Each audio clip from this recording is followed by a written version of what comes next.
And I know that it's a long season, and there's a lot of times that we're just going to say in a long season the same things about certain teams. But, right now it's been repetitive in a good way with both of these teams, the Mets and Yankees, but especially the Yankees with another impressive victory. I mean, they are just a behemoth right now. And I don't know. I mean, every one of these teams hits some sort of swoon, and I think people are expecting that with the Mets in June with their schedule and their history. But right now, the Yankees could not be more impressive. I mean, there's really nothing about them. Even with Luis Gil last night on the mound, and they're thinking, all right, we got to piece it together, and our rotation's been great, but we need a spot start from this guy. I mean, it didn't matter. I mean, tie the game up 7-7, and then after that, in that eighth inning, just blow the doors off the White Sox. Home runs. They've been consistently hitting home runs. I mean, they are, at this point in the season, they are scary good.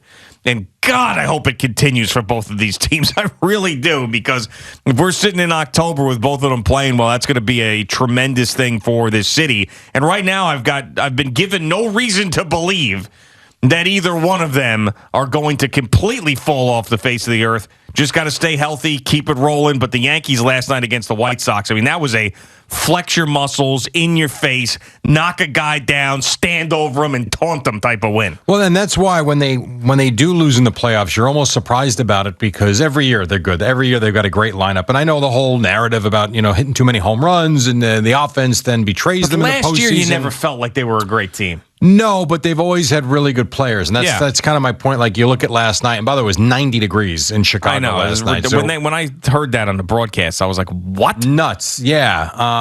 But when you look at them up and down the lineup, there are a couple of light hitters there. There's no question, but to think that this team, and it will happen, will go into a complete team offensive funk, I don't think that you can expect it for long. It'll happen for a stretch here, a stretch there, but they're too deep. You look at last night, you get the early offense from Stanton.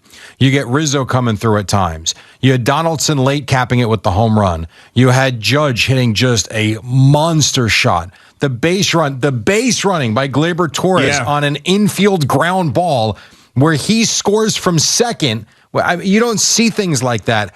There's so much talent on this team that if the pitching remains, and last night the pitching wasn't great, and they blow the lead, but they come back 2 out, nobody.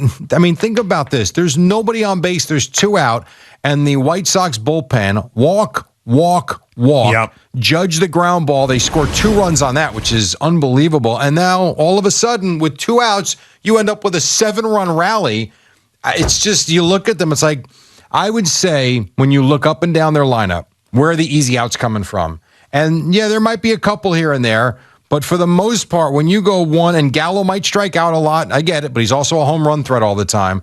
There's just not many easy outs in that lineup. Yeah, I mean, generally you would say the catcher would be one, whoever it is, Trevino or Higashioka. I mean, Connor Falefa has been hot and cold, but he's not a guy that you're necessarily afraid of. And Gallo, I mean, who can go into long funks. But what you've seen so far, and the difference, I think, between this Yankee team this year, at least from the lineup standpoint, and the last couple of years, is you haven't seen those long, prolonged skids offensively from the guys that you count on the most, meaning Judge, Stanton, and Gleyber Torres, for that matter, too. I mean, those 3 guys have just been spectacular. And I understand that, Gleyber is not in the lineup every day, and there's been some mixing and matching there. But it's almost like he's been benefiting from it, and the team has been doing really well. So I don't necessarily know that I would mess with a formula that is working out the way that it is. Yeah, and he had a good at-bat last night, too. In the midst of that 7-run rally, he was the second batter in the inning, I believe, and he's down 0-2 in the count.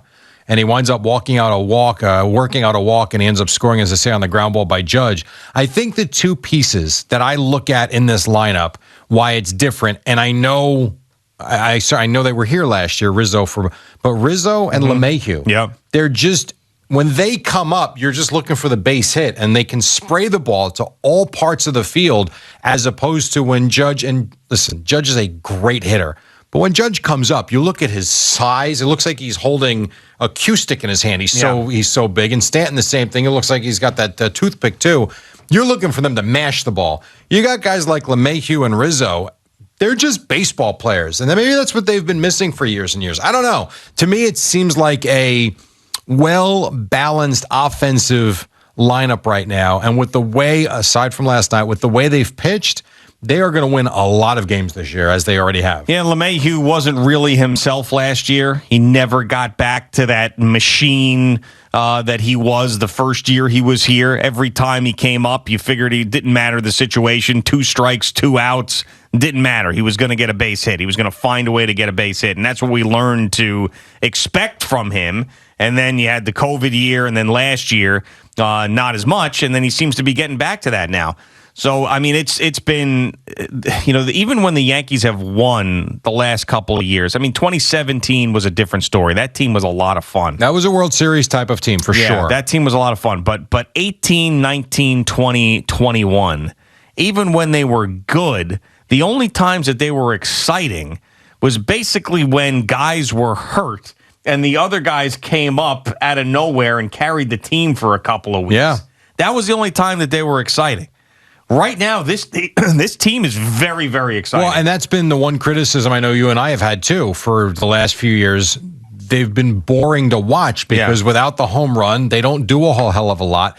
This has been different because even last night, they hit home runs last night for sure. But in the middle of all those home runs was offense. There was moving runners across. There was the base running smarts that I talk about and I figured who the first baseman was for Chicago. But when Judge, first of all, legs out the ground ball, so you give him credit for that, for hustling, because remember, there's 2 outs. He gets thrown out. That inning's over.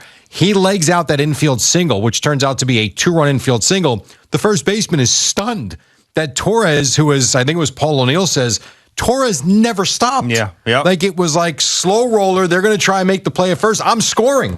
And it wasn't even a close play at the plate. So it's little things like that make you go from boring to, damn, this seems kind of exciting. What are they going to do next? And last night I thought was a pretty good example of it. And there was someone who was on the line yesterday. We didn't end up getting to him because we moved on to other stuff and then the show ended. But it said, why was I surprised that the Yankees are playing this way early on? The answer to that is that I thought they had a miserable offseason and they didn't do enough to change the core of the team that I thought was flawed. That's really what the answer was. I didn't think that their rotation was going to be good enough. And quite frankly, I didn't think that they did enough to really change this group. So I thought that they were going to come back, same manager, same sort of attitude, same sort of everything. And the first week or two, that's sort of what they were. Yeah. But it's completely different now. So it is surprising to me. I mean, I really thought what we were going to get was another Yankee team that, you had a little bit of agita thinking if they were going to make the playoffs or not, but they would, and then they would go down to a better team because that's what their history had been. I mean, that's and that still may happen this year, but right now it doesn't feel that way. Well, think about how we felt when they lost 2 out of 3 in Baltimore. Yeah, it's like, here we go. This is the same crap as last year when they couldn't beat the Baltimore Orioles. Right, where every other team was feasting on them. And now this year, they're beating everybody. And I will look to, you can talk about the bad teams they played. They've done that, sure, and they've handled them. But the way they've handled Toronto, that to me has been everything in terms of how they have jump-started what was a slow start to the season. And they have just been, unbelievable. They're 23-8 in 31 games. I know. I mean, that's a pace, dare I say, that's a 1998 pace. I'm not comparing them to them yet. Now, don't get me wrong. I'm just saying, when you win that many games, man, you win 23 out of every 31, you are on pace for a lot.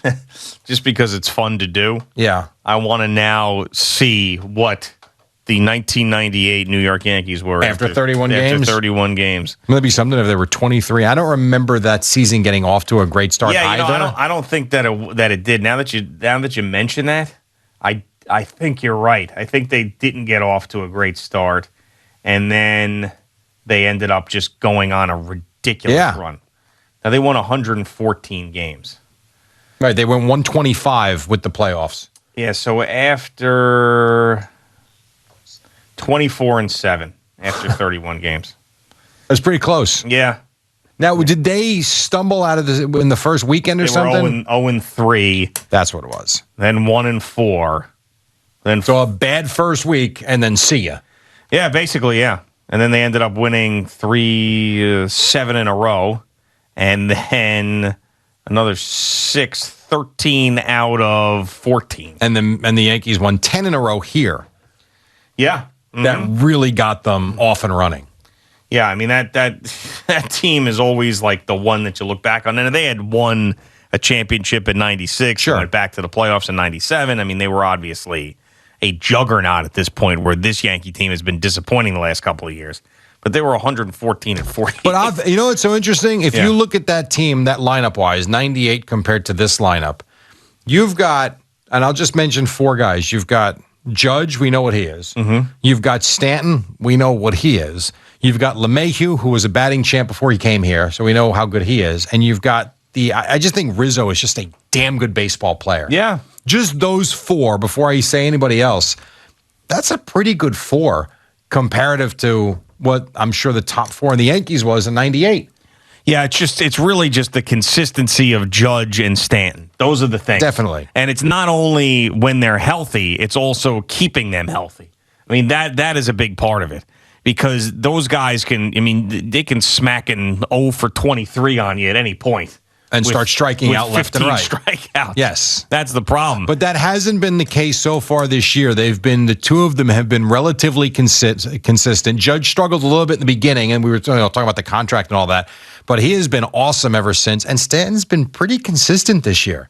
He has been. I mean, something happened, after that postseason for him, or during that postseason, where he was tremendous. And that was it. It really hasn't turned back. I mean, he is not, he's struggled so much with injuries and then big spots. He was terrible. And I remember it was like every time you get two strikes on him, first of all, he looked like he was standing outside of the batter's box. And every time he got two strikes on him, it was like, breaking ball, low and away, and he'd swing over the top of it. I remember you going off on him one morning for basically not recognizing what they're throwing you every single time and then falling for it every time. I mean, it's infuriating for a guy of that caliber and someone who makes that much money. But, I mean, he has made his adjustments.